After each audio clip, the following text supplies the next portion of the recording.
L'aluminium est le métal le plus abondant dans l'écorce terrestre. Il y en a 2 fois plus que du fer. Mais sur Terre, il n'existe pas à l'état pur. Il est combiné à d'autres éléments et l'eau ne peut l'en séparer. Il est ainsi piégé depuis des milliards d'années dans les argiles, le gneiss ou le granit.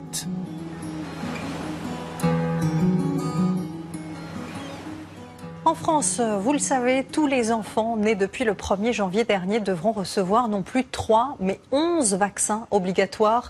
Des vaccins qui n'ont pourtant jamais suscité autant de méfiance. Elles concerneraient un tiers des Français. Au cœur des inquiétudes, la présence d'adjuvants, notamment à base d'aluminium. Mais ces peurs sont-elles fondées en termes scientifiques? Écoutez les réponses de Caroline Bell et Séverine Fortin. L'aluminium dans les vaccins, c'est une longue histoire qui démarre en 1926. La diphtérie et le tétanos font alors des ravages. Mais impossible à l'époque d'injecter la toxine responsable de ces maladies, trop dangereuses pour l'homme.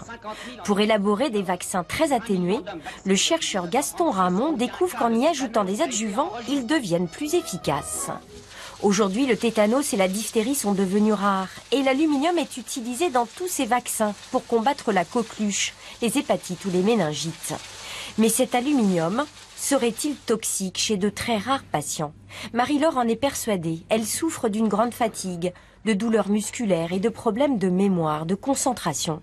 Elle est atteinte de myofasciite à macrophages. En clair, son système immunitaire n'a pas éliminé l'aluminium injecté dans son muscle, ce qui a intrigué certains médecins.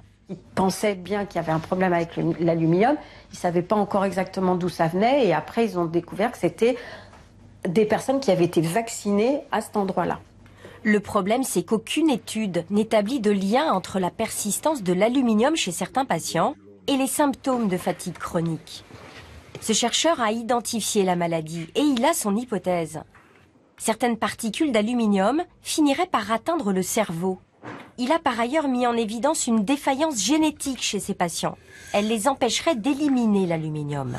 Et donc ça expliquerait pourquoi une très faible pourcentage de vaccinés présente cette lésion de myofasciite à macrophage qui s'associe à des troubles connus sous l'appellation de syndrome de fatigue chronique.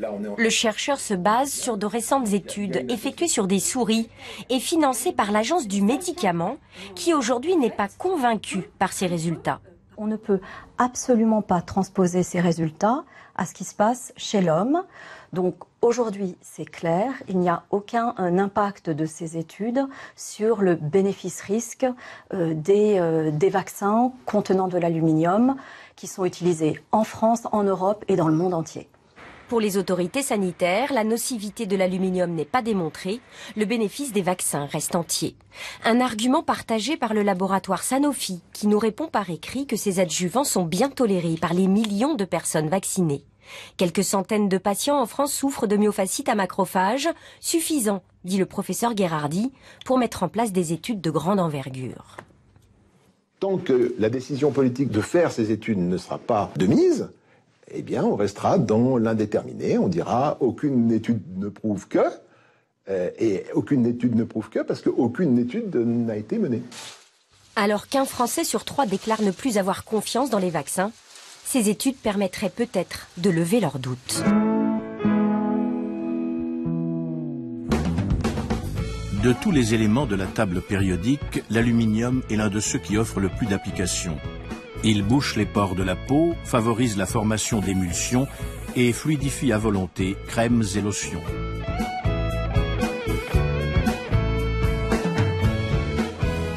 Les capsules d'aluminium conservent l'arôme du café. Les feuilles d'aluminium ferment hermétiquement les yaourts, consolident les emballages de lait et de médicaments et empêchent la lumière de passer.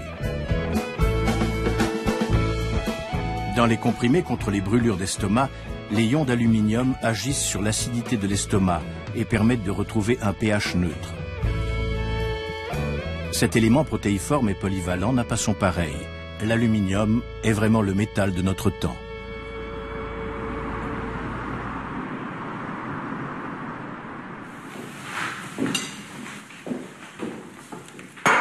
À l'université de Vienne, une équipe de scientifiques travaille sur l'apparition des allergies. Pour tester les différents traitements et thérapies, il faut simuler les maladies. On sait depuis longtemps que lors des expérimentations sur les animaux, l'aluminium peut déclencher toutes sortes d'allergies.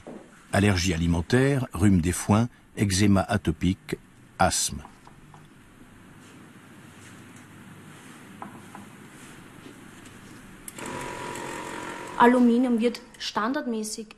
L'aluminium est communément utilisé en expérimentation pour la production d'allergies.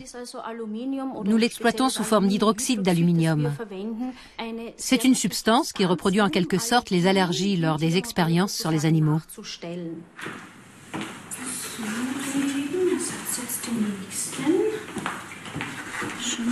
Les chercheuses ont d'abord rendu les souris de laboratoire allergiques aux pommes ou aux noix, en mélangeant de l'hydroxyde d'aluminium à ces aliments. Cette substance active est également présente dans des médicaments largement utilisés contre les brûlures d'estomac. Les scientifiques ont ainsi découvert qu'une certaine quantité d'aluminium suffit à provoquer des allergies. Manifestement, l'aluminium permettrait au système immunitaire de neutraliser les effets d'une substance qu'on aurait administrée en même temps à l'organisme. Jusqu'ici, nous avons choisi les principaux allergènes alimentaires et nous avons montré que des allergies alimentaires peuvent surgir en présence d'aluminium utilisé comme excipient. En fait, on pourrait introduire des excipients dans tous les produits alimentaires et induire ainsi des allergies plus ou moins intenses à toutes sortes d'aliments. Le nombre de cas d'allergie a augmenté de façon spectaculaire ces dernières années, surtout chez les enfants. Des études montrent que le risque d'allergie est 2 fois plus important lorsque les mères ont pris des médicaments contenant de l'aluminium pendant leur grossesse. Tout s'est bien passé pendant la grossesse de votre femme? Oui, elle avait des brûlures d'estomac de temps en temps, alors elle prenait des médicaments pour se soulager. Mais sinon, tout s'est très bien passé. D'accord. C'est un sujet très délicat parce que, pendant la grossesse, la pression sur le diaphragme provoque des brûlures d'estomac. Aujourd'hui, on donne aux femmes enceintes des médicaments puissants qu'elles prennent sur de longues périodes.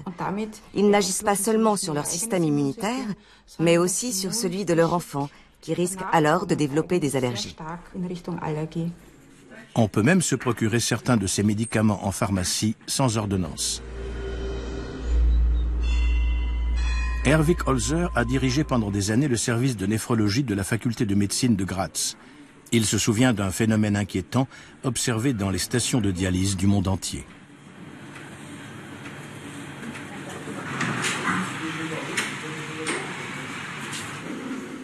C'était dans les années 70. On a observé des cas très lourds d'affections neurologiques anormales, des signes de défaillance très graves, des perturbations de la parole, du mouvement. Et bizarrement, on a vu apparaître, surtout chez des jeunes, des cas cliniques ressemblant à des AVC ou à des symptômes de la maladie d'Alzheimer. Il a fallu procéder à des recherches très poussées pour identifier le coupable. Il s'agissait de nouveaux médicaments composés de substances semblables à celles des comprimés contre les brûlures d'estomac. Quand nous avons compris d'où venait le problème, nous avons immédiatement supprimé l'hydroxyde d'aluminium. Mais il n'y a eu aucune amélioration des déficits neurologiques. L'aluminium avait déjà atteint le cerveau et ses effets toxiques s'étaient propagés dans les cellules, si bien qu'on n'a pu observer aucune rémission.